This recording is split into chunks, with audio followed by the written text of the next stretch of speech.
வணக்கம்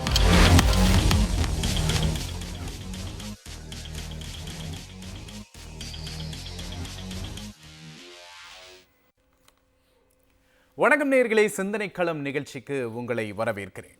ஆளுநர்கள் செய்யக்கூடாததை செய்கின்றனர், ஆளுநர்களின் செயலும் நீதிபதியின் கருத்தும் அப்படிங்கிற தலைப்புல இன்னைக்கு நாம சிந்தனை களம் நிகழ்ச்சியில பேச போகிறோம்.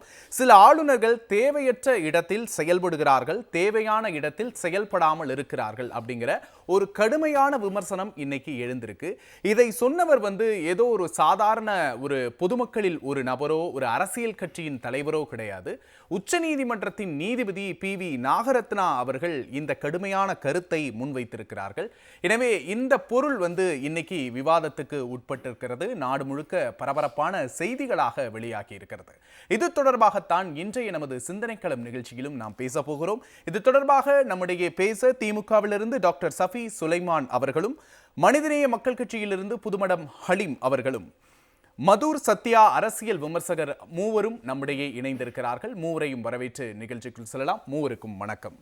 டாக்டர் சஃபி சார், நான் உங்ககிட்ட இருந்தே ஆரம்பிக்கிறேன். எப்பவுமே எதிர்க்கட்சிகள் பல நாட்களாக முன் வச்சுக்கிட்டு இருக்கிற ஒரு கருத்து, இன்னைக்கு உச்சநீதிமன்றத்தோட நீதிபதியே ஒரு கடுமையான ஒரு ஓப்பன் ஸ்டேட்மெண்ட்டை முன் வச்சிருக்கிறாங்க ஆளுநர்களை பற்றி. எப்படி பார்க்குறீங்க? வழக்கமாகவே பார்த்தீங்கன்னா கடந்த 10 ஆண்டு பாஜக ஆட்சியில் அவர்கள் செய்யக்கூடிய எல்லா விஷயங்களையும் மோஸ்ட்லி நீதிமன்றங்கள் கடுமையாக அதை விமர்சித்தும் எதிர்த்தும் வருகிறது நம்ம தொடர்ந்து பார்க்குறோம். அப்போது பாஜகவுடைய செயல்பாடுகளில் மிக தீவிரமானதும் மிக முக்கியமானதும் ஆளுநர்களுடைய பங்கு. இந்த ஆளுநர்களை வைத்து, அதிலும் எதிர்க்கட்சி ஆளுகின்ற மாநிலங்களை மட்டும் குறிவைத்து அவர்களை மட்டும் அச்சுறுத்தும் விதமாக ஆளுநர்களை நியமித்து, ஆளுநர்கள் மாற்றப்பட்டாலும் ஒரு சில மாநிலங்களுக்கு மட்டும் எந்த மாறுபாடும் இல்லாமல் எந்த ஆளுநர்களை வைத்தெல்லாம் என்னெல்லாம் செய்ய முடியும் சொல்லிட்டு இவங்க செய்யறதுக்கு நீதிமன்றம் சரியான சவுக்கடியை கொடுக்குறதுக்கு நம்ம சொல்லலாம். ஒரு கவர்னருடைய பிரைமரி ஃபங்க்ஷன் நீங்க கூகுளில் தட்டினீங்கன்னா ஒரு 3 முக்கியமான விஷயம் வரும். To preserve, to protect and to defend the constitution and the law. இந்த 3 விஷயங்கள் தான் any governor of state in constitution of India. அவங்களோட இந்த 3 பிரைமரி ஃபங்க்ஷன்ஸை எனக்கு தெரிஞ்சு பாஜக நியமிக்கப்பட்ட ஆளுநர்கள், அதுவும் எதிர்கட்சி ஆளும் கட்சிகள் இருக்கிற மாநிலங்கள் இருக்கிற ஆளுநர்கள் செய்வதே இல்லை என்பது நம்மளுடைய தமிழ்நாடு ஆளுநர் RN ரவி அவர்கள் செயல்பாடு மூலமே மக்கள் தெரிந்து கொள்ளலாம். அவர் கான்ஸ்டிடியூஷனை பிரிசர்வ் பண்ணவும் எதுவும் பண்ணதில்லை, கான்ஸ்டிடியூஷனுக்கு வரக்கூடிய ஆபத்தை பற்றி எந்த ஒரு விஷயமும் பேசினது கிடையாது. அதை ப்ரொடெக்ட் பண்ணுறதுக்கான காரணங்கள் எதுவுமே ஏன்னா கான்ஸ்டிடியூஷன் படி அவர் ஒரு ஹவுஸ் ஆரம்பிக்கிறதுக்கு முன்னாடி போயிட்டு அவர் பேசணும். அந்த பர்டிகுலர் கவர்மெண்ட், அந்த பர்டிகுலர் சீஃப் மினிஸ்டர், அந்த கேபினட் மினிஸ்டர் சொல்லக்கூடிய விஷயத்தை அவர் செய்யணும். அப்போ அதை தவறும் போது அங்கேயே he is losing his credibility as a constitutional power. இப்போ அவர் எக்ஸிகியூட்டிவ் இதுல இருக்கட்டும், இல்லைன்னா லெஜிஸ்லேட்டிவ் இருக்கட்டும், ஜுடிஷியரி இருக்கட்டும், இந்த 3 பவர்ஸ்லையுமே தமிழ்நாடு ஆளுநராகட்டும், நான் ஃபர்ஸ்டே சொன்ன மாதிரி எதிர்கட்சி மாநிலங்கள் ஆளுநராகட்டும், அவர்கள் எதுவுமே அவர்களுக்கு வர வேண்டிய, அவர் செய்ய வேண்டிய எந்த வகையான பிரைமரி ஃபங்க்ஷன்ஸுமே செய்யாமல் தான் இருக்கிறாங்க. இதை நோட் பண்ண நீதிமன்றங்கள் தற்போது விமர்சிக்க ஆரம்பித்திருக்கிறது. இதில் என்ன ஒரு விஷயம்னா, நீதிமன்றங்கள் விமர்சித்தாலும் நம்ம வழக்கமா பார்க்கிறோம், நீதிமன்றங்கள் எவ்வளவு சொன்னாலும் அதை செவி கொடுத்து கேட்காத பாஜகவோட அரசு நம்ம பார்த்து கொண்டிருக்கிறோம். அந்த வகையில் as a constitutional authority ஆளுநர்களாவது அதுக்குண்டான தார்மீக மரியாதையை கொடுக்க வேண்டும் என்பது என்னுடைய தாழ்மையான கருத்து. காரணம் என்னன்னா, ஒரு அதாவது judiciary power is the supreme power நம்ம நாட்டை பொறுத்தவரை. இப்போ அவங்க ஒரு கான்ஸ்டிடியூஷனல் பவர் கிட்ட ஒரு இதை சொல்றாங்க, நீங்க இந்த மாதிரி செய்றீங்க, அப்போ அதை செவி கொடுத்து கேட்க வேண்டும் இவருடைய கடமை. அப்போ ஆளுநர்கள் அதை செய்யாத பட்சத்தில் இனி என்ன நடக்கும் என்பதை பொறுத்திருந்து பார்க்கணும். இதுல ரொம்ப முக்கியமான மேட்டர் என்னன்னா, நல்ல வேளை ஆப்கி பார் 400 பாருங்கிற விஷயம் வரல. வந்திருந்தா 100% சொல்ல முடியும் நீதிமன்றம் இப்படி பேசியிருக்காரு. அதை கூட இவர்கள் ஆட்டி வைத்திருப்பார்கள், அதை கூட இவர்கள் பணிய வைத்திருப்பார்கள். இப்போ நீதிமன்றங்கள் தைரியமா பேசுதுன்னா அதுக்கு முக்கியமான காரணம் ஆப்கி பார் 400 பார்ல ஒரே அடி அடிச்சு உட்கார வச்சதுதான். அதை செய்ததால் தான் நீதிமன்றங்களும் இப்போது வெளிப்படையாகவும் தைரியமாகவும் பேச துவங்கி இருக்கிறது. பேசுவதில் கருத்துக்களை மிக ஆணித்தரமாக வைக்கிறது. அது நீ ஆளுநராக இருந்துட்டு போ, யாருன்னா இருந்துட்டு போ, நீ செய்வது தவறு, ஆளுநர் வேலையை தவிர மீதி வேலை பார்த்துட்டு இருக்கீங்க அது இங்க கிடையாது, இங்க அது வழக்கம் கிடையாது, நீங்க புதுசா உருவாக்குறீங்க, அதை அலோவ் பண்ண முடியாது. நிச்சயமா அப்படிதான் ஓப்பனாவே சொல்லியிருக்காங்க. மிக தெளிவான ஒரு இது. அப்போ மக்கள் கொடுத்த தீர்ப்பை ஆளுநர்கள் அதை இன்னமும் அதை உணரல. அதை உணர வைப்பதற்காக நீதிமன்றம் தலையிடுகிறது என்பது மக்கள் புரிந்து கொள்ள வேண்டும். அந்த இதெல்லாம் போயிட்டு இருக்கு. So BJP government it's a very right and apt time இதை பற்றி சிந்திக்கிறதுக்கு. இனிமேலும் இந்த மாதிரி எதிர்கட்சி ஆளும் மாநிலங்களை ஆளுநர்களை வைத்து, இடியை வைத்து, இன்கம் டேக்ஸை வைத்து, இந்த மாதிரி விஷயங்களை வைத்து அச்சுறுத்துவதும் பயமுறுத்துவதும் நடக்காத காரியம் என்பது நீதிமன்றங்கள் உணர ஆரம்பித்ததனால் இனி நீதிமன்றங்கள் ஆளுநர் கை வைத்து அடுத்து இடி பற்றி சொல்லுவாங்க. ஒவ்வொன்றா சொல்ல ஆரம்பிப்பாங்க. அமலாக்கத்துறையுமே பல விமர்சனங்களை சந்திச்சுக்கிட்டு தான் இருக்காங்க நீதிமன்றத்தில். நீங்க சொன்னீங்க எதிர்க்கட்சிகள் ஆளும் மாநிலங்கள் அப்படின்னு சொன்னீங்க. அப்ப எதிர்க்கட்சிகள் ஆளும் மாநிலங்கள் அப்படிங்கறதுனால மட்டும்தான் இந்த முரண்பாடுகள் வருதுன்னு நினைக்கிறீங்களா? 100%. இது அதாவது மணிப்பூர்ல இவ்வளவு வந்தது, அந்த ஆளுநர் ஏதாவது பேச நம்ம பார்த்தோமா? ஏதாவது ஒரு தொலைக்காட்சியிலையோ ஒரு ஊடகத்திலேயோ ஒரு பிரிண்ட் மீடியாலேயோ மணிப்பூர் ஆளுநர் கண்டித்தார், மணிப்பூர் ஆளுநர் போய் சென்று பார்த்தார், மணிப்பூர் ஆளுநர் இறங்கி இதெல்லாம் செஞ்சார், அங்க அந்த கோயிலுக்கு போனார், இது பண்ணார், இந்த மக்கள் உதவி செஞ்சார், ஏதாவது பார்த்துமா? வாய்ப்பே கிடையாது. காரணம் என்னன்னா மணிப்பூர் அவங்க ஆளுற மாநிலம், அங்கிருந்து ஆர்டர் வந்திருக்கும், வேலையை மட்டும் நீ பாருன்னு. அதே இங்கேயா இருந்தா சிம்பிளா சொல்றேன், நிர்வாக ரீதியா அதுல மாநிலத்துல ஒரு பங்கெடுத்துக்க கூடியவர் போய் பாக்குறதெல்லாம் சகஜம் அப்படின்னு சொல்றாங்களே. எங்க போய் பாக்குறது? இப்போ ஒரு சம்பவ இடத்தை போய் பாக்குறதோ, ஒரு நலத்திட்டங்களை ஆய்வு பண்றதோ. நான் என்ன கேக்குறேன்னா, அதே விக்னேஷ் நான் சொல்றது என்னன்னா, இப்போ நீங்க அந்த மாதிரி இருந்தாக்கா நீங்கள் ஆளக்கூடிய மாநிலத்தில் நடக்கக்கூடிய எவ்வளவோ அசம்பாவிதம், அது ஹத்ராஸா இருக்கட்டும், மணிப்பூர் பிரச்சனையா இருக்கட்டும், எவ்வளவோ இருக்கு. நீங்க ஆளக்கூடிய மாநிலங்கள் இருக்கிற பிரச்சனைகளை போய் பாருங்க, இதே மாதிரி விமர்சிங்க, அந்த அரசை கண்டிங்க, அந்த முதல்வர்கிட்ட பேசுங்க, இந்த மாதிரி இந்த பண்ணி மிரட்டுங்க பார்ப்போம். அது பண்ண மாட்டீங்க இல்லையா? அப்போ கேரளாவும் கர்நாடகாவும் தமிழ்நாடும் இந்த மாதிரி உங்களுக்கு பணியாத உங்களுக்கு எதிர்த்து நேரடியாக நிற்கக்கூடிய மாநிலங்களை மட்டும் இந்த மாதிரி ஆளுநர்களை, அதுவும் ரொம்ப முக்கியமா ஆர்.என். ரவி மாதிரி கான்ஸ்டிடியூஷன் விஷயங்களிலிருந்து அப்பாற்பட்ட ஒரு சிலரை வைத்து நட்டுவது நிச்சயமாக தவறு. அதை தான் என்று சுப்ரீம் கோர்ட் சொல்லியிருக்கிறார். நிச்சயமா. சரி, புதுமடம் ஹலீம், நீங்க என்ன எப்படி பாக்குறீங்க? உச்சநீதிமன்றத்தோட நீதிபதியே ஒரு கடுமையான ஓப்பன் ஸ்டேட்மெண்ட்டை கொடுத்திருக்கிறாங்க. உங்களோட முதற்கட்ட பார்வை. அதாவது 2014க்கு பின்பு முன்பு என்று பிரித்து பார்க்க வேண்டும். 2014க்கு முன்பு வரை ஆளுநருக்கென்று ஒரு மாண்பு இருந்தது. அவர்கள் எந்த கட்சியை சார்ந்தவர்களாக இருந்துட்டு போட்டோம், ஆளுங்கட்சியை சார்ந்தவர்கள் தான் ஆளுநராக வருவார்கள். ஆனால் அதற்கென்று ஒரு மாண்பு இருந்தது. அவர்கள் தங்களுடைய சித்தாந்தத்தையோ கட்சியுடைய கொள்கையையோ எப்பொழுதுமே ஆளுநர்கள் வெளிப்படுத்துவதில்லை. அவர்கள் ஆளுநராகவே இருந்தார்கள். ஆனால் 2014க்கு அப்புறம் ஆளுநர்களை வைத்து அரசியல் செய்யக்கூடிய இடத்துக்கு பாஜக வந்ததுக்கப்புறம் தான் இவ்வளவு பிரச்சனை. இப்போது நீதியரசர் நாகரத்னா அவர்கள் பேசியது மார்ச்சில் கூட இந்த ஒரு ஸ்டேட்மெண்ட் கொடுத்தாங்க. என்ன சொன்னார்ல, தேர்தலுக்கு அப்புறம் இல்லை, தேர்தலுக்கு முன்பே மார்ச்சில் கூட அவர் இதே ஸ்டேட்மெண்ட் கொடுத்தார். இப்பொழுது ரொம்ப தெளிவான ஒரு போல்டான ஸ்டேட்மெண்ட்டை உச்சநீதிமன்ற நீதியரசர் கொடுத்துருக்கார். முக்கியமாக 5 விஷயம் நான் பார்க்கணும்.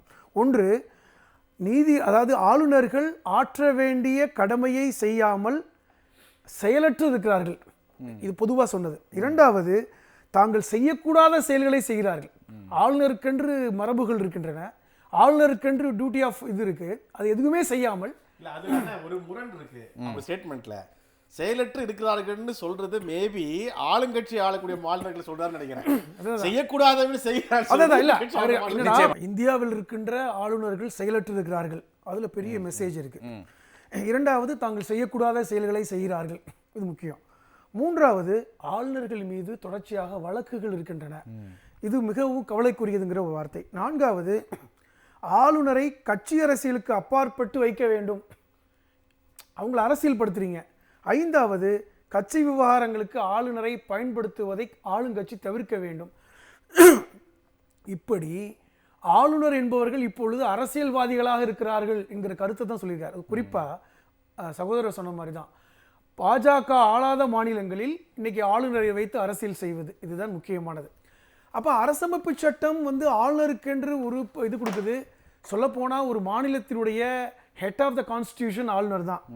ஆனால் இப்பொழுது இருக்கின்ற காலங்களில் ஆளுநர்களுடைய அந்த ரோல் மாறி போச்சு. இப்போ தமிழக முதல்வர்கள் சொன்ன ஸ்டேட்மெண்ட் சட்டமன்றத்தில் பேசினதான் நான் சொல்கிறேன். முதல்வர் தளபதி அவர்கள் சொன்னது, இந்திய அரசியல் சட்டம் வழங்கிய அதிகாரத்தின் மையமாக இருந்து கொண்டு சட்டமியற்றும் இந்த சட்டமன்றத்தை தடுக்கும் சக்தி ஒன்று முளைக்குமானால் அதுதான் இந்திய ஜனநாயகத்திற்கு மிக மோசமான இடத்துக்கு கொண்டு போய் சேர்த்துவிடும். அது ஆளுநர்கள் செய்கிறார்கள் என்பதுதான். அப்போ ஆளுநர்களுக்கென்று தனி அதிகாரம் இருக்கிறதா என்றால் கிடையாது. ஆளுநர்கள் என்பவர்கள் வந்து பார்த்தீங்கன்னா அந்த ரோலே பார்த்தீங்கன்னா ஒன்றிய அரசுக்கும் மாநில அரசுக்கும் இடையே இருக்கின்ற ஒரு பாலம் தான் ஆளுநர். அதுதான் அவர்கள் சொன்ன மாதிரி தான். ஒன்று இப்போ மத்திய தமிழக ஒரு மாநில அரசாங்கம் கூடி எடுக்கின்ற ஒரு சட்ட முன்வடிவை ஒன்று அனுமதிக்க வேண்டும், அல்லது வந்து ரிஜெக்ட் பண்ணி திருப்பி அனுப்ப வேண்டும், அல்லது பிரசிடென்ட்டுக்கு அனுப்பணும். இதை தவிர அவர்களுக்கு வேறு ஒன்றுமே இல்லை.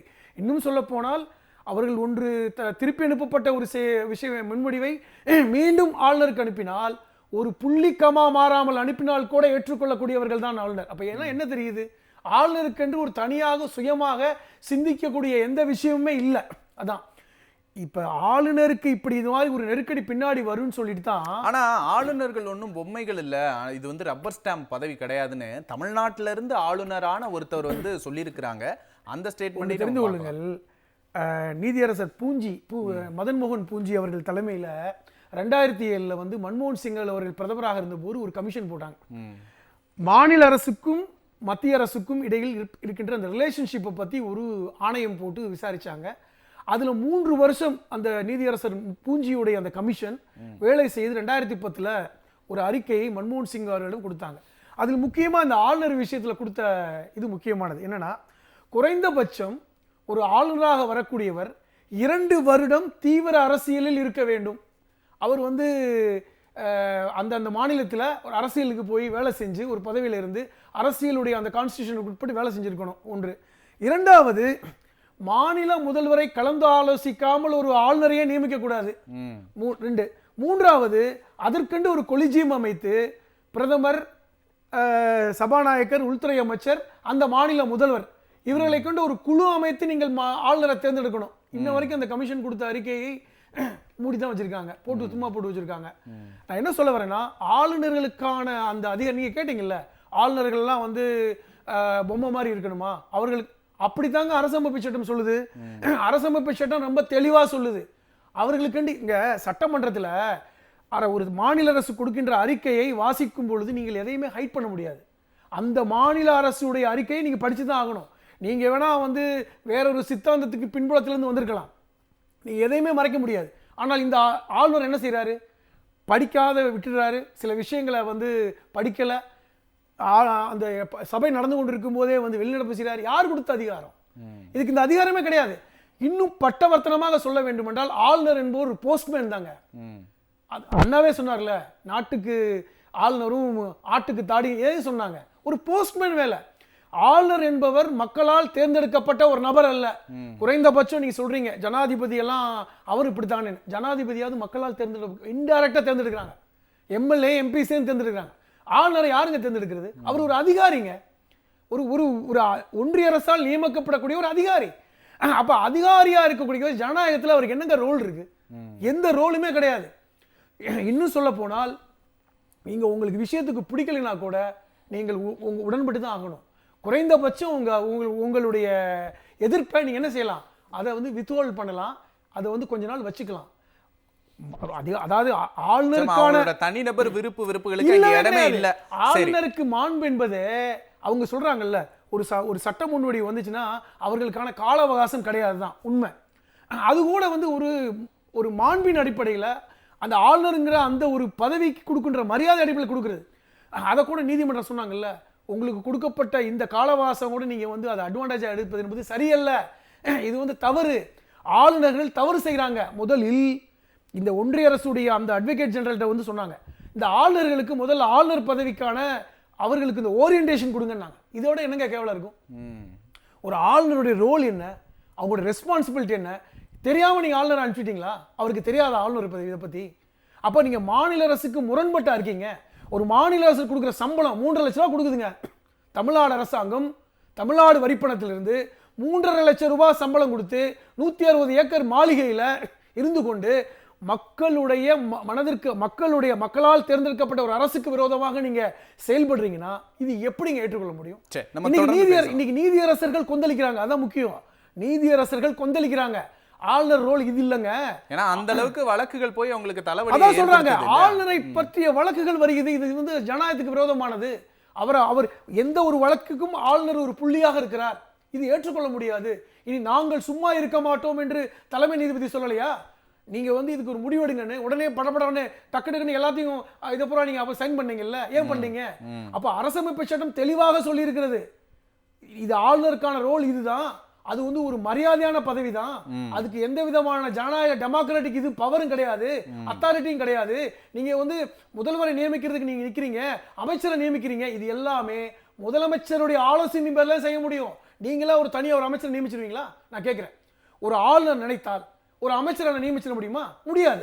அப்போ உங்களுடைய பவர் இதுதான். தொடர்ந்து பேசலாம். திரு மதுர் சத்யா, இந்த விவகாரத்துல உங்களோட கருத்து என்ன? ஏன்னா ஆளுநர்கள் மேல நிறைய விமர்சனங்கள் வருது, உச்சநீதிமன்றத்துக்கு வழக்குகள் போகுது, உச்சநீதிமன்ற நீதிபதிகள் தங்களோட கண்டனத்தை தெரிவிக்கிறாங்க. ஆனாலும் காட்சிகள் மாறின மாதிரி தெரியலையே. ஏன்னா அவங்களுக்குன்னு ஒரு தனி உலகத்துல அவங்க இருக்கிறாங்க அப்படின்னு நினைக்கிறீங்களா? உங்களோட பார்வை என்ன? இப்போ நீதியரசர் பிவி நாகரத்னா அவர்கள் எங்கே பேசியிருக்கிறாங்க, என்ன தலைப்புல பேசியிருக்காங்க அப்படின்றத நம்ம முக்கியமா பார்க்கணும்னு நினைக்கிறேன். தோழர் ஹலீம் சொன்ன மாதிரி ஏற்கனவே அவங்க தெலுங்கானால மார்ச்ல பேசியிருக்காங்க. 2 இடமே எங்க அப்படின்னா நால்சர் அப்படிங்கிற நேஷனல் லா யூனிவர்சிட்டிலையும், அப்புறம் national law university national law school பெங்களூர்லயும். இது நான் படித்த கல்லூரி.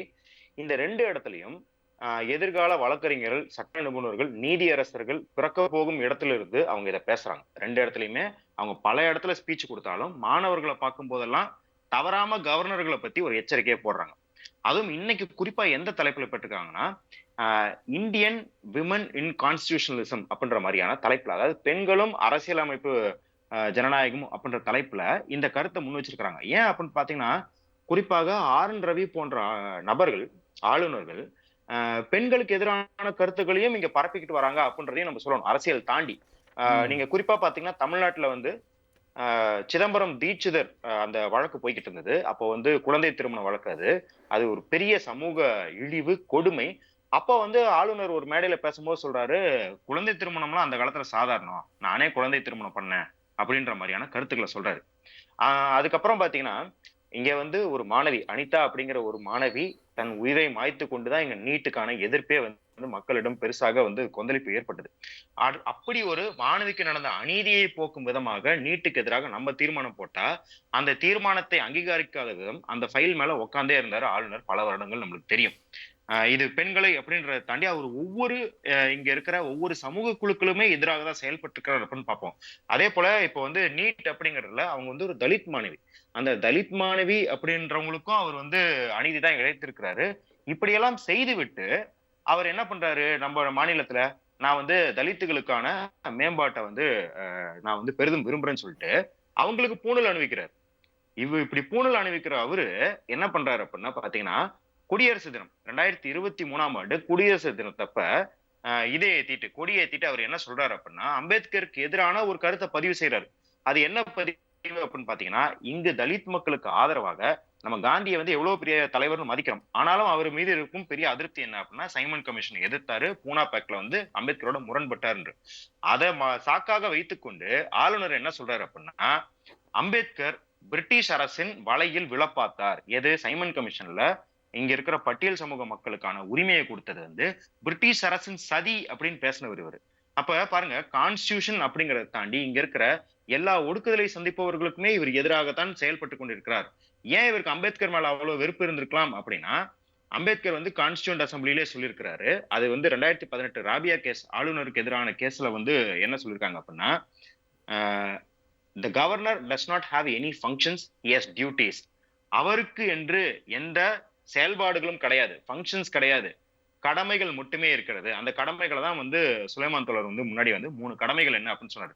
ஆனா அந்த 3 கடமைகளை அவர் என்னைக்குமே பூர்த்தி செஞ்சது கிடையாது அப்படிங்கறது தான் நம்ம அக்டோபர் மாசம் 2023ல உச்சநீதிமன்ற வழக்கிலேயே நம்ம பார்த்தோம்.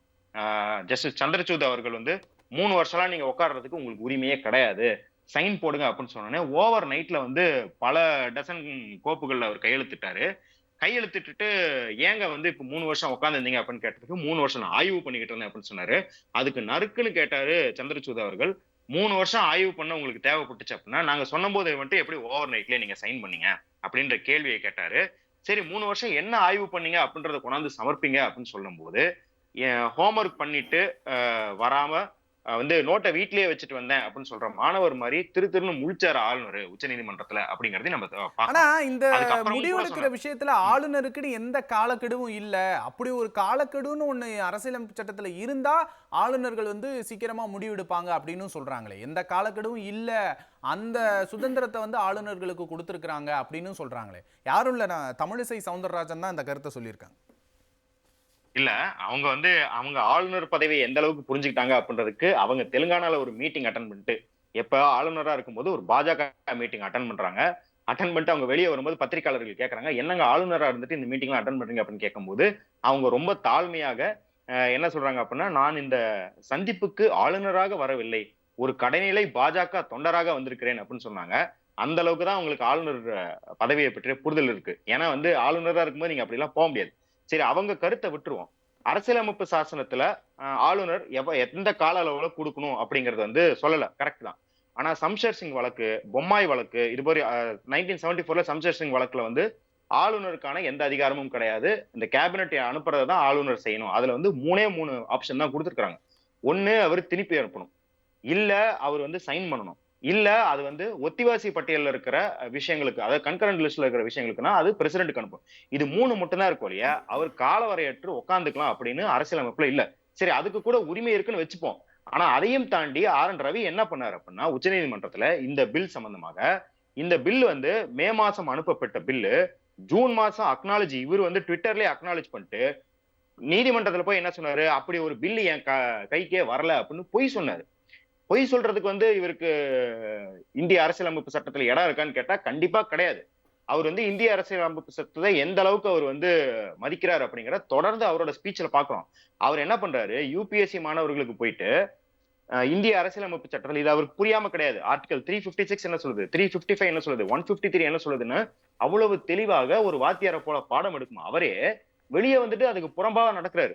புறம்பாக நடக்கிறது மட்டும் இல்லாம அவர் குடியரசு தின உரையிலே ஆகட்டும், ஆகஸ்ட் 15 உரையிலே ஆகட்டும், இங்க நீதித்துறை மழுங்கி விட்டது, நீதித்துறையால தான் வந்து மக்களுக்கு நீதி கிடைப்பதில்லை, அதனாலதான் இங்க வந்து ஏழ்மை நிலவுது போன்ற கருத்துக்களை அவர் வந்து தொடர்ச்சியா சொல்லிக்கிட்டே இருக்கிறாரு. சார், அவர் வந்து ஆளுநருக்கு அந்த வந்து அவரோட கருத்துக்களை பர்சனல் வியூஸ சொல்றதுக்கு உரிமை இல்லையா? இல்ல, அவர் பர்சனல் வியூஸ சொல்லலாம். அதாவது பர்சனல் வியூஸ் எதை பத்தி சொல்லலாம், ஏதாவது ஒரு கலை, இசை அதெல்லாம் பத்தி சொல்லலாம். ஆனா ஆட்சி முறையை பத்தி, அவர் திராவிட மாடலை பத்தி எல்லாம் கருத்து சொல்றதுக்கு அவர் உரிமை கிடையாது. அதனாலதான் ஆளுநர் நான் பார்ட்டிசனாக இருக்கணும்னு கான்ஸ்டிடியூண்ட் அசம்பிளி டிபேட்ல பேசியிருக்கிறாங்க. அதுதான் அவரோட கடமையாகவும் தீர்மானிக்கப்பட்டிருக்கு. இன்னைக்கு அவங்க அதை சொல்றாங்கல்ல, கட்சி சார்பா அவர் பேசக்கூடாது. அதே போல நம்ம என்ன எழுதி கொடுக்குறோமோ அதைத்தான் அவர் பேசணும். அதுல வந்து அவர் பெரியார்ன்னு இருக்கு, அண்ணான் இருக்குது, கலைஞர் இருக்குது, அண்ணல் அம்பேத்கர் அப்படின்னு இருக்கு அப்படின்றதெல்லாம் அவர் ஸ்கிப் பண்ணிட்டு படிக்கிறாரு. ஒரு வருஷம், இன்னொரு வருஷம் அது திருப்பி வருதுன்னு படிக்காம போறாரு. அப்ப இதெல்லாம் அவர் சொந்த கருத்து கிடையாது. இதெல்லாம் அவரோட டெசிக்னேட்டட் டியூட்டிஸ். இதை அவர் செய்யணும். இது தாண்டி அவர் சொந்த கருத்து எந்த மாதிரியான சொந்த கருத்து வைக்கிறாரு அப்படின்னு பாத்தீங்கன்னா, அது வந்து நீங்க வந்து ஐயோ அப்பா இதுக்கு ஏதாவது அரசியலமைப்பு சாசனத்தில் திருத்தம் கொண்டு வாங்கன்னு சொல்ற அளவுக்கு சொந்த கருத்துக்களை வச்சுக்கிட்டு இருக்காரு. அது என்ன கருத்துன்னு பாத்தீங்கன்னா, நியூட்டன், டார்வின் இவங்கெல்லாம் மேற்கத்திய விஞ்ஞானிகள், அதெல்லாம் இங்க செல்லுபடி ஆகாது அப்படிங்கிறாரு. இங்க என்ன வந்து புவியீர்ப்பு சக்தி வேற மாதிரி செயல்படுதா, இல்ல இங்க வந்து பரிணாம வளர்ச்சி வந்து வேற மாதிரி அடையறாங்களா, இப்படி மிகவும் மிகவும் பிற்போக்குத்தனமான கருத்துக்களும், அதே போல இங்க வந்து சனாதன தர்மம் தான் இங்க வந்து சிறந்த மாடல் அப்படின்னு பேசும் ஒரு ஆளுநராக, இது வந்து சொந்த கருத்து கிடையாது. இது ஒரு ஆன்டி கான்ஸ்டிடியூஷனல் கருத்து. இது உங்க பதவியில இருந்து நீங்க பேசவே கூடாது. ஏன்னா அவரு சனாதன தர்மத்தை திருப்பி திருப்பி போற்றுவதா இருக்கிறாரு. பூணூல் அனுபவத்தெல்லாம் அதோட வெளிப்பாடு தானே. சோ நம்ம அது கான்ஸ்டிடியூஷனல் டியூட்டியை மீறாருன்னு தான் சொல்றோம் இல்லையா. ஆளுநர் வந்து எனக்கு நான் ஒரு படம் பார்த்தேன், அந்த படம் சூப்பர் படம் அப்படின்னு அவரோட சொந்த கருத்தை அரசியலற்ற எதுக்கு வேணாலும் அவர் வந்து பயன்படுத்திக்கலாம். ஏன் அதையும் தாண்டி அவர் சொந்த கருத்துங்கிறத எந்த அளவுக்கு அவர் கொண்டு போறாருன்னா, நம்ம வந்து நீட் போன்ற பொலிட்டிக்கல் இஷ்யூ விட்டுரும். ரம்மி விளையாடுறாங்க, அதாவது ரம்மி விளையாடுறத வந்து தடப்பல சொல்லி ஒரு பில் போட்டா, இவர் என்ன பண்றாருன்னா, இவர் லெஜிஸ்லேட்டிவ் பவர்ஸ் இவர் கையில எடுத்துக்கிட்டு கன்சல்டேஷன் வைக்கிறேன், யாரு ரம்மி ஓனர்களோட கன்சல்டேஷன் வைக்கிறேன் அப்படிங்கிறாரு. இங்க ஒரு அசம்பாவிதம் நடக்குது. அந்த அசம்பாவிதத்துக்கு பொறுப்பானவங்களை கூப்பிட்டு கன்சல்டேஷன் பண்றேன்னு சொல்றீங்களே, இது எந்த விதத்துல நியாயம்? முதல்ல இந்த கன்சல்டேஷன் வைக்கிறதுக்கு உங்களுக்கு அதிகாரமே கிடையாது. அது லெஜிஸ்லேட்டிவோட டியூட்டி. சோ இப்படி இருக்கும் பட்சத்துல இதெல்லாம் வந்து இவரை கண்டிச்சோடனே நம்ம என்ன சொல்றாரு, நம்மளை பார்த்து இவங்க வந்து என்னை ரப்பர் ஸ்டாண்ட்னு ஏளனம் பண்றாங்க அப்படின்றாரு. முதல்ல ஒரு ஆளுநராக அவர் யூபிஎஸ்சி எல்லாம் பாஸ் பண்ணிய ஐபிஎஸ் ஆக இருந்திருக்கிறாரு. அவரு முதல்ல வந்து கான்ஸ்டிடியூண்ட் அசம்பிளி டிபேட்டை படிச்சா தெரியும், கான்ஸ்டிடியூண்ட் அசம்பிளிலேயே ஆளுநர் அப்படிங்கிறவர் ரப்பர் ஸ்டாம்ப் அப்படின்ற குறிப்புகள்லாம் இருக்குது. அப்ப ஏற்கனவே நம்ம தோழர் ஹலீம் சொன்ன மாதிரி அவர் இங்க இருக்கிறதுக்கும் ஒன்றிய அரசுக்கும் ஒரு போஸ்ட்மேன் தானோடைய, அதை தாண்டி ஆளுநர் என்பவர் எந்த கடமையும் கிடையாது, எந்த செயல்பாடும் நம்ம கிடையாது. தொடர்ந்து அப்படி பேசலாம். சஃபி, இப்போ இந்த கருத்தை வந்து உச்சநீதிமன்றத்தோட நீதிபதி சொல்றதுக்கும் கோயின்சிடென்ஸா ஒரு சம்பவம் நடந்திருக்கு. 2 நாளைக்கு முன்னாடி ஆளுநர்கள் மாநாடு நடந்தது. அந்த மாநாட்டில் ஒன்றிய அரசுக்கும் மாநில அரசுக்கும் இடையே ஆளுநர்கள் வந்து பயனுள்ள பாலமா திகழணும் அப்படின்னு பிரதமர் மோடி பேசியிருக்கிறார். நல்லதைத்தானே சொல்றாரு பிரதமர் மோடி? எதுக்கு பாலமா இருக்குன்னு சொல்லல அவரு. எதுக்கு எந்த காரணத்துக்காக பாலமா இருக்குன்னு சொல்லிட்டு அவர் சொல்லல. யாரெல்லாம் பாலமா இருக்கணும், யாரெல்லாம் இருக்கக்கூடாதுன்னு ஸ்பெசிஃபிக்கா சொல்லல. இப்போ ஆளுநர்கள் மாநாடு, இது இந்த விஷயங்கள் எல்லாம் இருக்கட்டும். ஆக்சுவலா இப்போ 2 பேரும் பேசும்போது ஒரு சில விஷயங்கள் ரொம்ப கரெக்டா சொன்னாங்க. ஆளுநர்கள் எப்படி நியமிக்கப்பட வேண்டும், அவர்களுக்கான முறையான விஷயங்களை அவர்களுக்கு எடுத்துரைத்து அதுக்கு உண்டான அட்லீஸ்ட் ஒன்றும் இல்லைனாலும் ஒரு செமினார் மாதிரி ஆளுநர்கள்லாம் வச்சு உட்கார வச்சு, எப்பா நீ இதெல்லாம் தான் பண்ணணும், நீ வந்து சும்மா அங்கே காஃபி குடிச்சிட்டு உட்காரணும் இருக்கக்கூடாது, நீ வந்து உனக்கு உன்ன டியூட்டிஸ் இதெல்லாம் இருக்குது, இதெல்லாம் நீ ஒழுங்காக செய்யணும், இதெல்லாம் நீ செய்யலைன்னா உனக்கு இந்த பிரச்சனைகள்லாம் இருக்கும்னு சொல்கிற விஷயங்களை அது அந்த மாதிரி எல்லாம் வந்து அவங்களுக்கு சொல்லி கொடுத்து இங்கே வந்து அது சரி சார். இப்போ அரசியல்ல இருந்து வர்றாங்க, ஒரு பதவியில இல்லாத ஒரு நபர் வந்து புதிதாக ஒரு உயர் பதவிக்கு வராருன்னா அவருக்கு சொல்லலாம். ஆல்ரெடி இந்திய அரசியலமைப்புல பங்கெடுத்து ஐஏஎஸ்ஆ ஐபிஎஸ்ஆ இருக்கிற நபர்களுக்கே தெரியாதுங்கிறீங்களா? இப்போ அதுதான் இப்போ விக்னேஷ் பிரச்சனை. இப்போ இவங்க அரசியல் இல்லாம ஐபிஎஸ் ஐஏஎஸ்ஆ இருந்து வந்துடுறாங்க. வந்த அப்புறம் என்ன பண்றாங்கன்னா, அவங்களுக்கு உள்ள இருக்கு பாத்தீங்களா அந்த அரசியல் சார்ந்த ஒரு சில விஷயங்கள், அவங்க வேலை செய்யும் போது ஒரு சில விஷயங்கள் இருந்திருக்கலாம், ஒரு சில காயங்கள் இருந்திருக்கலாம், ஒரு துயரங்கள் இருந்திருக்கலாம், அதெல்லாம் வந்து இப்போ வெளிப்படுத்த துவங்குறாங்க. உண்மையிலே சொல்ல போனா ஆளுநர்கள் எப்போது வந்து அரசியல் சார்ந்தும் அரசியல்வாதிகளாகவும் மாற நினைக்க ஆரம்பித்தாங்களோ, முக்கியமா ஹலீம் அண்ணன் சொன்ன மாதிரி 2014க்கு பிறகு மாற நினைத்தார்களோ, அதுக்கு உண்டான அனுமதியும் இந்த ஒன்றிய அரசு கொடுத்ததோ, அப்போ இருந்துதான் பிரச்சனை துவங்கியது.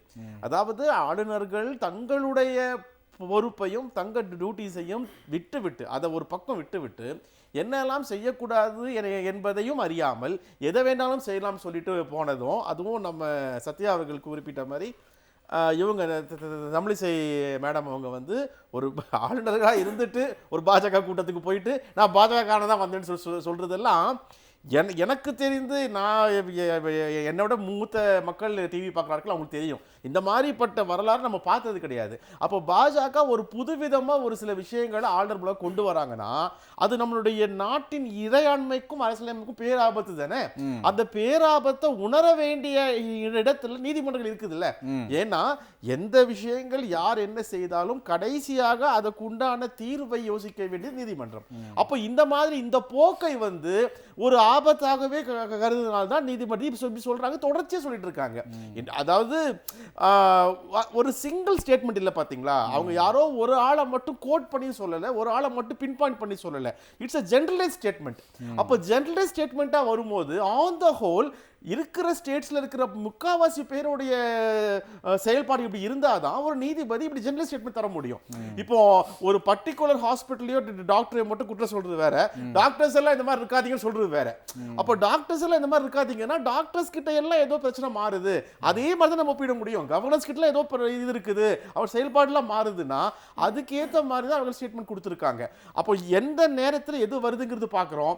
அதுவும் நீங்க சொன்ன மாதிரி ஒரு ஆளுநர் மாநாடு நடந்திருக்குது, அதையும் கண்டிப்பா அந்த பர்டிகுலர் ஜட்ஜ் வந்து பார்த்திருப்பார், அதையும் கருத்தில் கொண்டிருப்பார். அப்போ இவர் சொல்றது என்னவா இருக்கும்னா, அடுத்த தடவை நீங்க ஏதாவது ஆளுநர் மீட்டிங் போட்டாலும் இதையா சொல்லி கொடுங்கயா, நாங்க சொல்ல வேண்டியதா இருக்குது. ஒரு பிரைம் மினிஸ்டரா இருக்கீங்க, கவர்மெண்ட் நடத்துறீங்க, இதையெல்லாம் வந்து ஆளுநர்கள் சேர்ந்துருக்கிற மீட்டிங்க சொல்லுங்க.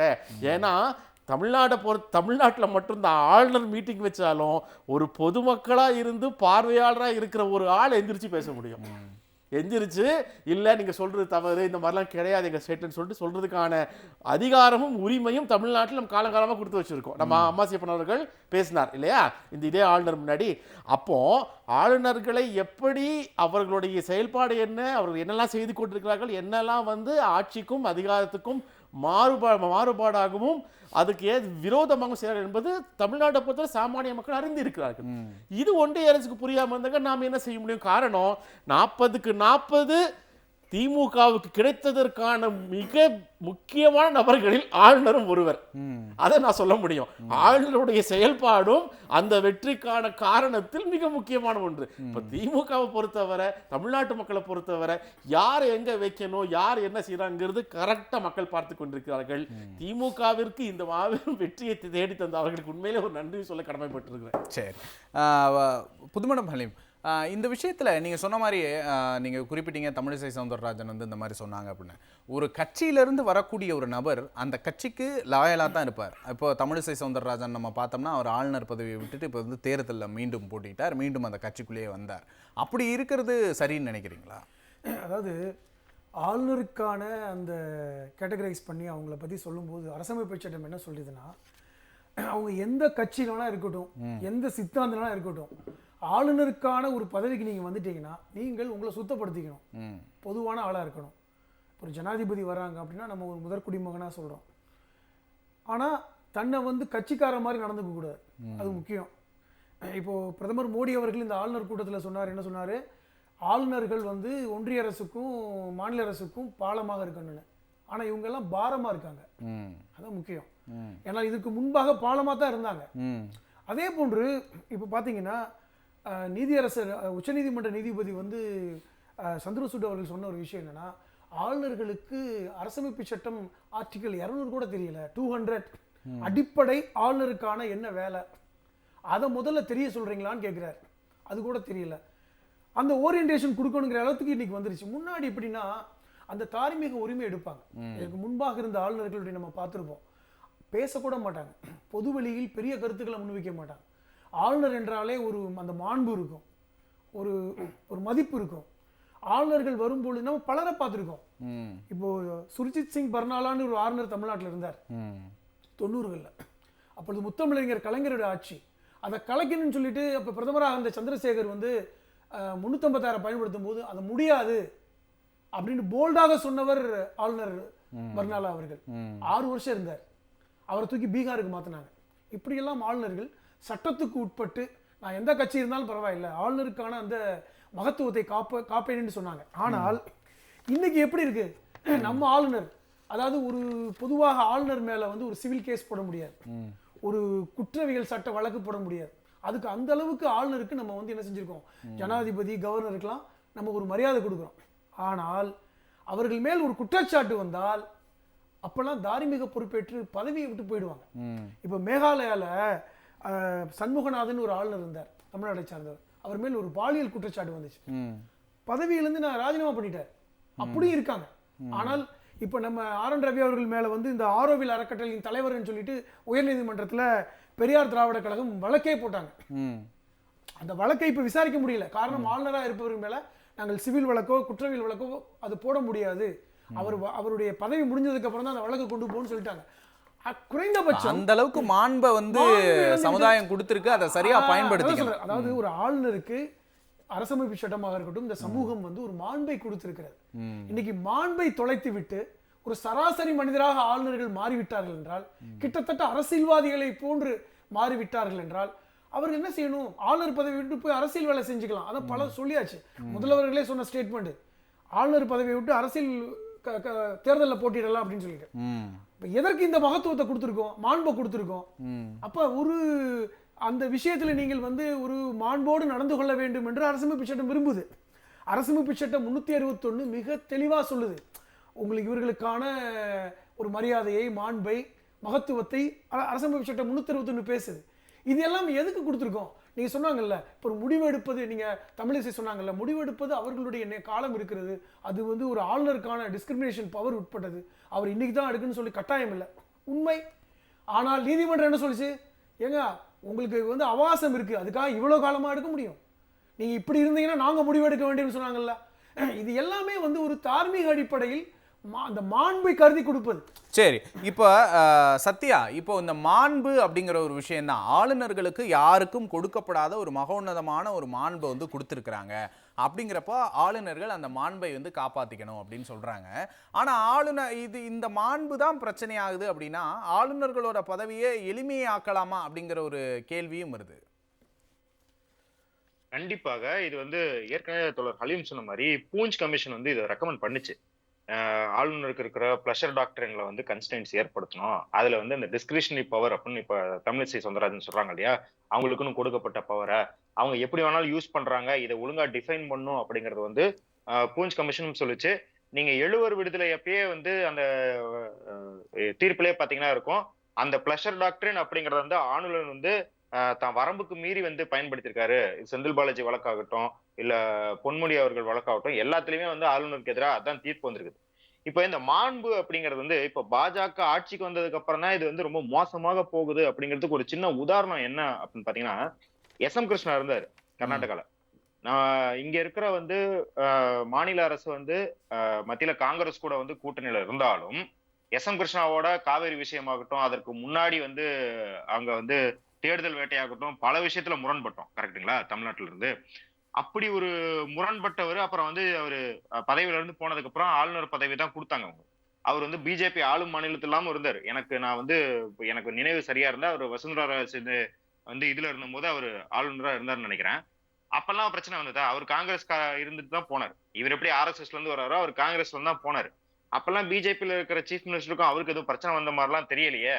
அப்படி இருக்கும்போது, இப்ப பிஜேபி காரங்க ஆட்சியில இருக்கும்போது மட்டும், இங்க ஆர்.என். ரவி மட்டும் கிடையாது. ஏன் இவங்க இப்படி சொல்றாங்கன்னா, தமிழ்நாடு ஆகட்டும், கேரளா ஆகட்டும், தெலுங்கானா, பஞ்சாப் அப்படின்னு சொல்லிட்டு, ஒரே மாதத்திலிருந்து 6 மாநிலங்கள்ல இருந்து அவங்களுக்கு வந்து வழக்கு வந்தது. அதுவும் வந்து கத்த கத்தையாக வழக்கு. அதாவது ஒரு விஷயத்துக்கு அப்படின்னு கிடையாது. இத்தன கோப்புகள் அவர் சைன் போடல, இத்தன பில் அவர் கிளியர் பண்ணல அப்படின்னு சொல்லி எல்லா மாநிலங்களும் அந்தந்த ஆளுநர் போய் புகார் தெரிவிச்சாங்க உச்சநீதிமன்றத்துல. இன்னும் பாத்தீங்கன்னா அந்த மாண்புக்கு இதை விட கேவலமாக அதை வந்து மோசமாக நடத்த முடியாது அப்படின்ற மாதிரி கேரளால ஆளுநர் நடந்துகிட்டாரு. அதாவது ஏதோ மாணவர்களை எதிர்த்து குண்டர் படையை எதிர்க்கிறது போல ஒரு பின்பத்தை கட்டமைச்சுக்கிட்டு அவர் ஒரு டீ கடை வாசல்ல போய் உட்கார்ந்து பிரச்சனை பண்ண ஆரம்பிச்சாரு.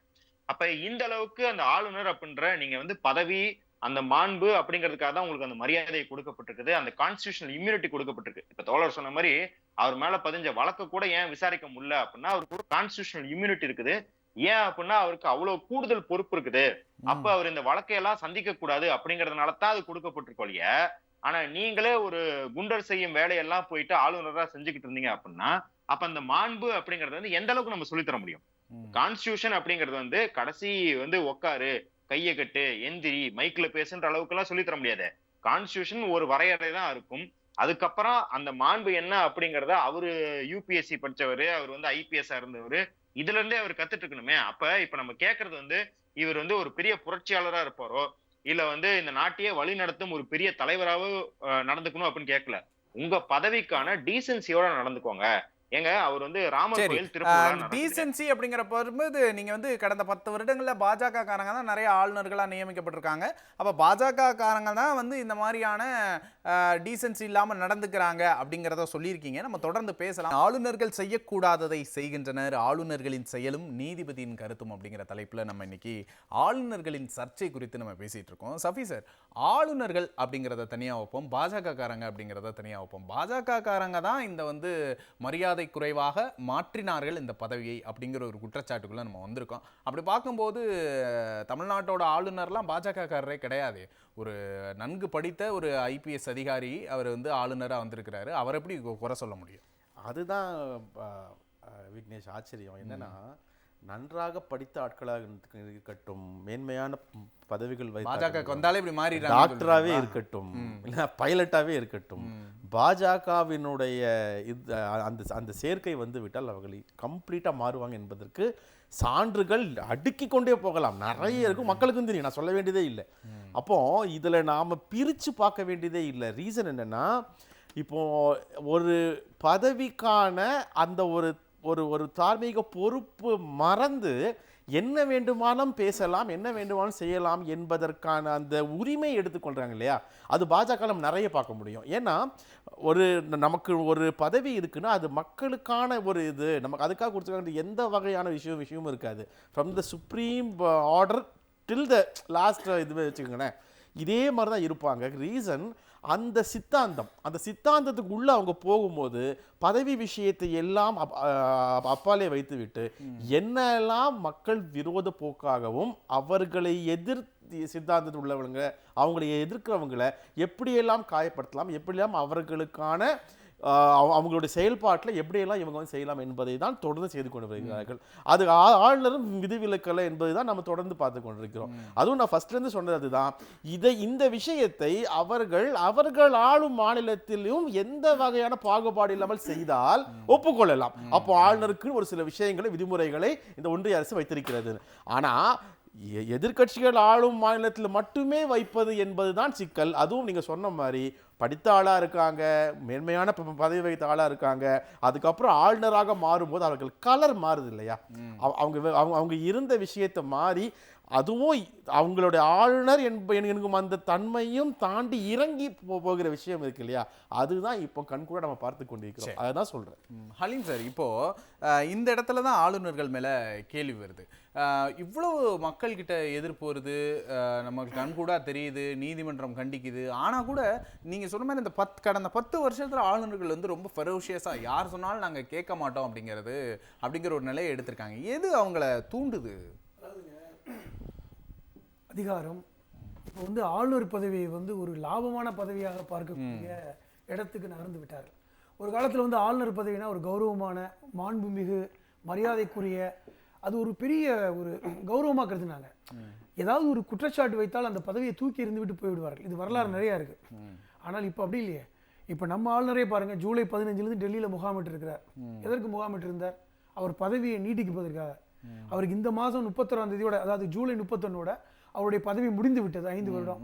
அதை நீட்டிப்பு செய்வதற்கு ஜூலை 15ஆம் தேதியை போய் பிரதமரை பார்க்குறாரு, உள்துறை அமைச்சரை பார்க்குறாரு, மற்ற அமைச்சர்களை பார்க்குறாரு. என்னது, தமிழ்நாட்டுக்கு ஏதாவது நிவாரணம் கேட்க போனாரா? தமிழ்நாட்டு நலன் சார்ந்து போனாரா? பதவி நீட்டிப்புக்கு போயிருக்காரு. அப்போ ஒரு ஆளுநர் என்பவர் பதவி நீட்டிப்புக்கு போற அளவுக்கு போயிட்டாங்கன்னா அதனுடைய மாண்பு என்னாச்சு, மகத்துவம் என்னாச்சு? இப்போ அந்த இடத்துக்கு போயிட்டாங்க. பதவி நீட்டிப்பு வழங்குறது புதுசு இல்லையே. பல துறைகளோட தலைவர்களுக்கும் பதவி நீட்டிப்பு கொடுத்துட்டு தானே இருக்காங்க, உச்சநீதிமன்றத்தோட கண்டனத்தை. இந்த ஆரோவில் இஷ்யூ வந்து அங்கே அவருக்கு தடுப்பாக இருக்கு. நீங்கள் சொன்னது மாதிரி அந்த சட்டம் அவரை காப்பாற்றி கொண்டிருந்தாலும், ஒரு சாதாரணமாக ஒரு தார்மீக அடிப்படையில் ஒரு நியாயவானாக இருந்தால் பதவி தூக்கி போட்டு போயிருக்கணும். அவர் இன்னும் தன்னை பியூரோக்ராட்டாக தான் கருதுகிறார். ஒரு ஐஏஎஸ் அதிகாரியாக பணியில் இருந்தார், ஆளுநராக வந்தார், இன்னும் தான் ஒரு ரிட்டையர்டு ஐஏஎஸ் அதிகாரி என்கிற அடிப்படையில் போயிட்டு இருக்கார். ஆளுநருக்கான எந்த மகத்துவத்தையும் அவர் கையாளலை. அப்போ அவர் பதவியை நீட்டித்து விட்டால் அவருக்கு கிடைக்கின்ற 3 லட்ச ரூபா வருமானம், அவர் கிடைக்கின்ற பெனிஃபிட்ஸு, அப்போ இப்படிப்பட்ட ஒரு சிந்தனை ஆளுநர் பதவிக்கு வந்து விட்டது போது நீங்கள் எப்படி அவங்கள்ட்ட வந்து அந்த மாண்பையும் மகத்துவத்தை எதிர்பார்ப்பீங்க? அந்த இடத்துக்கு இன்னைக்கு நகர்ந்துருச்சு. 2014 பாஜக ஆட்சிக்கு வந்ததுக்கப்புறம் ஆளுநர்களுக்கான இந்த மகத்துவம்லாம் இல்லாமல், நான் சொல்கிற வேலையை நீ செய்யக்கூடிய ஆளாக இருந்தால் உனக்கு பதவி நீட்டிப்பு, நாங்கள் சொல்கிற வேலையை நீங்கள் தாண்டி செய்யுங்க, காசுக்கு மேலே நீங்கள் வந்து வாங்கின காசுக்கு மேலே கூவான்னு சொல்லுவாங்கல்ல படங்கள், அது மாதிரி சில இடங்கள் ஆளுநர்லாம் எப்படி பண்ணார். இப்போ கேரளாவில் ஆரிஃப் முகமது கான் மாணவரோடு மல்லு கட்டினார், தெருவில் வந்து தர்ணா பண்ணார். இதெல்லாம் நம்ம காலங்காலமாக பார்த்துருக்கோமா? ஆளுநர் என்பவர்கள் ஒரு பெரிய மரியாதைக்குரியவர்களாக பார்த்தோம். இன்னைக்கு அப்படி இல்லை, தாதாக்களாக மாறிவிட்டார்கள். அரசியல்வாதிகளுக்கு போட்டியாக வந்து போட்டி அரசியல் நடத்துகிறார்கள். போட்டி அதிகாரத்தை, நீங்கள் அதிகார மையத்தை வந்து இன்னைக்கு வந்து அவர்களுடைய கட்சி சார்ந்தவர்களை வந்து ஆளுநர் மாளிகைக்கு வர வச்சு டீ பார்ட்டி நடத்துகிறாங்க தமிழக அரசுடைய வரிப்பணத்தில். எப்படி போய்விட்டது? இப்போ இரட்டை அதிகார மையமாகிற ஒரு இடத்துல வரும்பொழுது தான் வந்து அந்த இடத்தை விட்டுட்டு ஒரு அரசியல்வாதியை போன்று எப்பொழுது மாறினார்களோ, சகோதரர் சொன்ன மாதிரி கலர் மாறிடுச்சுங்க. அந்த கலரை மாற்றிவிட்டால் தாங்கள் ஒரு பியூரோக்ரேட், தாங்கள் ஒரு அந்த அவங்களுடைய பலன் முக்கியம் அப்படிங்கிற இடத்துக்கு நகர்ந்ததுனால இன்னைக்கு அதுக்கான நம்ம தன்மை போய்விட்டது. அவ்வளவுதான். சரி, நம்ம ஆளுநர் வந்து பதவி நீட்டிப்புக்காக போய் டெல்லியில காத்து கிடக்கிறார் அப்படின்லாம் சொல்லியிருக்கீங்க. அரசியல் விமர்சகர்கிட்ட கேட்போம், அது உண்மையா நம்ம ஆளுநருக்கு வந்து பதவி நீட்டிப்பு கொடுப்பாங்களா அப்படின்னு திரு சத்யா. அதாவதுங்க, அது பதவி நீட்டிப்புக்கு போவாரா அப்படின்னு நம்ம வந்து ஐயோ இது வந்து ரொம்ப தாழ்மையான செயலாச்சு, இதை கூட செய்வாங்களா அப்படின்னு யோசிக்கிறோம். அவங்க என்ன மாதிரி அசைன்மெண்ட் எல்லாம் கொடுத்துருக்காங்கன்னு ஒரு 3 எக்ஸாம்பிள் சொல்றாங்க. 2019 ராஜஸ்தான்ல இருந்த கவர்னர் எலெக்ஷன் டைம்ல கவர்னர்ன்றத மறந்து போய் பாஜக பிரச்சாரம் பண்ணாரு அப்படின்னு சொல்லி நீதிமன்றம் கூப்பிட்டு அவர் திட்டுச்சு. நம்ம ஆளுநர் அதே போல எவ்வளவு விசுவாசமாக இருந்தாரு அப்படின்னா, இங்க வந்து தமிழ்நாட்டுல அர்ச்சகர் நியமனம் நடந்தது. அனைத்து சாதியினரும் அர்ச்சகராகலாம் அப்படின்னு சொல்லிட்டு ஜியோ பாஸ் பண்ணோன்னே அங்க வட இந்தியாவில இருக்கிற சங் பரிவார் ஆதரவாளர்கள், பக்தர்கள் எல்லாரும் என்ன பண்ணாங்க அப்படின்னா, தமிழ்நாட்டுல இருக்கிற அர்ச்சகர்களுக்கு, அதாவது யாரெல்லாம் அதுக்கு முன்னாடி அர்ச்சகராக இருந்தாங்களோ அந்த குலத்துல இருப்பவர்களுக்கு எல்லாம் பேராபத்து, அங்க வந்து திமுக அரசு வந்து அவங்கள வந்து தெருவில் எடுத்து போட்டு அடிக்குது அப்படின்ற மாதிரியான வதந்தியை பரப்பும் போது நம்மால் என்ன பண்றாரு, ரொம்ப சின்சியராக, அதாவது ஆளுநர் அப்படின்றதெல்லாம் மறந்து ஒரு சங் பரிவார் அமைப்பின் இன்டர்நெட்ல இருக்கிற ட்ரோலு தெருவுல இருந்தா எப்படி இருக்குமோ அந்த மாதிரி போயிட்டு கோயில்ல போயிட்டு தர்ச்சனை பண்ணிட்டு என்ன சொல்றாரு, அந்த அர்ச்சகர் கண்ணை பார்த்தேன், அவ்வளவு பயம் தெரிகிறது. ஏங்க ஆளுநரா இருக்கும்போது உங்களுக்கு இதுவா வேலை? அதே போல அவர் ஒவ்வொரு இடத்துலயும் பாருங்க, சங் பரிவார் அமைப்பு என்னென்ன சித்தாந்தத்தை சொல்லுதோ அதை ஊர் ஊரா போய் பரப்புற ஒரு நபராகத்தான் இருக்கிறாரு. மாணவர்களை போய் சந்திக்கும் போதாக இருக்கட்டும், இல்ல பெற்றோர்களை கூப்பிட்டு சந்திக்கிறதாக இருக்கட்டும், எல்லாத்திலையும் அவர் விசுவாசமான நபராக இருக்கிறார். அது பாஜக அரசாங்கத்துக்கு நெருக்கடி ஏற்பட்டும் போதும் கூட சில இடத்துல பாத்தீங்கன்னா, போன உச்சநீதிமன்ற தீர்ப்புக்கு பிறகு ஆளுநர்கள் முறையாக நடக்க வேண்டும்னு பாஜக இருந்தே ஒரு ஸ்டேட்மெண்ட் விட்டாங்க. அந்த அளவுக்கு வரம்பு மீறி தன்னோட விசுவாசத்தை பாஜகவுக்கு தொடர்ந்து நிரூபிச்சுக்கிட்டே இருந்தவர் தான் ஆர் என் ரவி. எனக்கு தெரிஞ்சு மற்ற இடத்துல ஆரிஃப் கான் ஆகட்டும், இல்ல தெலுங்கானா ஆளுநர் ஆகட்டும், இல்ல தெலுங்கானா ஆளுநர் நான் தமிழிசை சவுந்தரராஜன் அவர்களை சொல்றேன், அவர்களாகட்டும், இல்ல பஞ்சாப்ல பிரச்சனை பண்ண ஆளுநர்களாகட்டும், அவங்கவுங்க கடமையை மீறி பில்ல பாஸ் பண்ணாம வச்சிருந்தாங்க, இதெல்லாம் பண்ணாங்க. ஆனா இதையெல்லாம் தாண்டி இங்க இருக்கிற வர்ண தர்மத்தை தூக்கி பிடிப்பதற்காக முழு மூச்சாக 3 வருஷமா எல்லா இடத்துக்கும் போய் பிரச்சாரம் பண்ணிட்டு இருக்கிற ஒரே ஆளுநர் நம்ம ஆர் என் ரவி அவர்கள் தான். அவரு இன்ன வரைக்கும் இந்த அரசாங்கத்துக்கு சாதகமா இல்ல, எதிர்க்காமல் கூட ஒரு இடத்திலும் பேசியதில்லை. அவர் எங்கெங்கெல்லாம் பேசுறாரோ சம்பந்தமே இல்லாத இடத்துலயும் இந்த திராவிட மாடல் ஆட்சி அப்படிங்கறத விமர்சிச்சு பேசுறதாகட்டும், இங்க முன்ன இருந்த தலைவர்களை பத்தி விமர்சிச்சு பேசுறதாகட்டும், தமிழ்நாடு ஒரு கலவர பூமி போல் இருப்பதாக சித்தரித்து கொண்டே இருப்பதாகட்டும், அவர் இதைதான் செஞ்சிருக்காரு. அப்ப அவர் விசுவாசத்துல அவரை அடிச்சுக்க முடியாது, அவர் தான் நம்பர் 1 அப்படின்னு சொல்றீங்க. இதை உங்களோட நிறைவு கருத்தா எடுத்துக்கிறேன். டாக்டர் சஃபி, உங்களோட நிறைவு கருத்து. அதுதான் சொன்னேன் இல்லையா, இப்போ சத்யா சொன்ன மாதிரி தான். தமிழ்நாடு, முக்கியமாக தமிழ்நாடு ஆளுநர்கள் எல்லாம் அப்படின்னு சொல்லிட்டு ஒரு பொதுப்பட கருத்து வச்சாலும், தமிழ்நாடு ஆளுநர் தொடர்ந்து அவர் நம்மளுடைய திராவிட மாடல் ஆட்சியை என்னதான் எப்படியாவது பழி சொல்ல வேண்டும், அது அதனுடைய இந்த இவ்வளவு பெரிய சாதனைகள்லாம் மக்களை நீர்த்து போய் செய்யணும் என்று தொடர்ந்து பாடுபடுறார். பாவம், அவர் எவ்வளவு கஷ்டப்பட்டு முக்கி பார்க்குறாரு, எதுவுமே நடக்கலை. 40க்கு 40 ஜெயிச்ச உடனே ஓடி போய் டெல்லியில் உட்காந்துட்டாரு. காரணம் என்னன்னா, டெல்லியில் போய் உட்காந்ததுக்கு காரணம், எப்போ அவங்க அசைன்மெண்ட்லாம் நீங்கள் எவ்வளோ கொடுத்தீங்க, நானும் தலைக்கீழே நின்று கடப்பாறையை முழுங்கி பார்த்தேன், ஆனால் ஒன்றுமே நடக்கிறாங்க, அந்த ஊரே வேற மாதிரி இருக்குது, அந்த ஊரில் என்னால் நீங்கள் சொன்ன மாதிரிலாம் ஒன்றுமே சாதிக்க முடியாதுன்னு போயிட்டு அங்கே உட்காந்துருக்காரு. இதுதான் தமிழ்நாடு, இதுதான் திமுகவின் திராவிட மாடல் ஆட்சிங்கிறத அவரும் புரிஞ்சுக்கணும். மீதம் இருக்கிற இன்கேஸ் வரப்போகிற ஆளுநர்களையும் புரிந்து கொண்டால் சரி. திரு ஹலீம், சுருக்கமாக. அதாவது சொன்னது மாதிரி தான், அவர் தன்னுடைய பதவி நீட்டிப்பிற்காக இன்னைக்கு ஒரு முயற்சி பண்ணுறாரு. தான் விசுவாசமாக இருக்கிறேன், இதற்கு மேலே நான் என்ன செய்ய முடியும் என்ற அளவுக்கு அவருக்கு நகர்ந்திருக்கிறாரு. அதற்கான முயற்சிகளை எடுத்திருக்கிறாரு. அவருடைய விசுவாசத்திற்கு பகரமாக அந்த ஆட்சி அவருடைய அந்த ஆளுநருக்கான இது நீட்டிப்பு நடக்கவும் வாய்ப்பு இருக்கிறது. இதை எதிர்பார்க்கலாம். ஏன்னா நிச்சயமாக ஒரு 5 வருடத்தில் ஒரு சரியான முறையில் அவங்க பார்த்தாங்கன்னா 5 வருடத்தில் போயிருக்கணும், பெட்டியை தூக்கிட்டு போயிருக்கணும். ஆனால் முடியாது, நான் இங்கே தான் இருப்பேன், நான் அடம் பிடிக்கிறாரு. 2026 வரை நான் இருக்க வேண்டும் என்று அவர் விரும்புகிறார். அதற்கான முயற்சிகள் அவருக்கு கைகூடும் என்று தகவல் வருகிறது. எப்படி இருந்தாலும் அவர் எந்த மாதிரியான முயற்சிகள் எடுத்தாலும் தமிழ்நாட்டில் அவருடைய வித்தை பலிக்காது என்பதுதான் நிச்சயமா. டாக்டர் சஃபி சொன்ன மாதிரி அவர் 2026 வரைக்கும் இருந்தா திமுகவுக்கு தான் அதிகமா வாக்குகள் வரும் லாபம்னு நினைக்கிறேன். சரி, நிகழ்ச்சியில கலந்து கொண்டமைக்காம மூவருக்கும் மிக்க நன்றி. நேர்களை மீண்டும் ஒரு சிந்தனை களம் நிகழ்ச்சியில் சந்திக்கலாம். வணக்கம்.